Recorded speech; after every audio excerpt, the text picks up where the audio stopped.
도널드 트럼프 미국 대통령이 5월 28일 SNS에 대한 규제 내용을 담은 행정명령에 서명했다고 한다.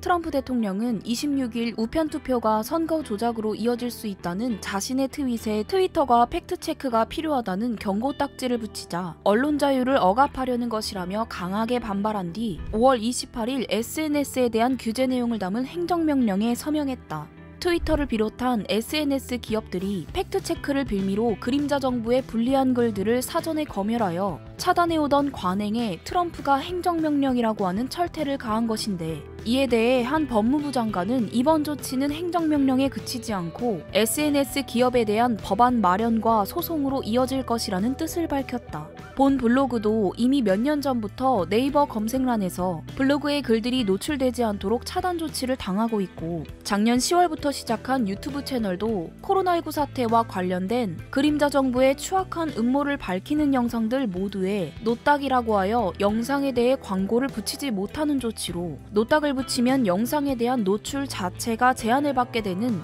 노딱이 붙고 있는 상황인데, 이런 상황에서 그림자 정부가 장악한 SNS 기업에 대한 트럼프의 공개적인 압박이 어떤 나비 효과를 낼 수 있을지 기대가 된다. 범죄 심리학에서는 숨기려고 하는 자가 범인이다라는 말이 있다. 그림자 정부의 사주를 받고 팩트체크를 빌미로 팩트를 숨겨온 SNS 기업들의 추악한 민낯을 볼 수 있어야 한다는 뜻이다.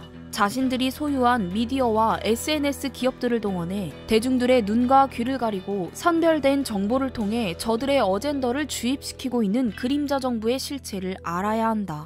What they choose to ignore or even promote is nothing more than a political activism group or political activism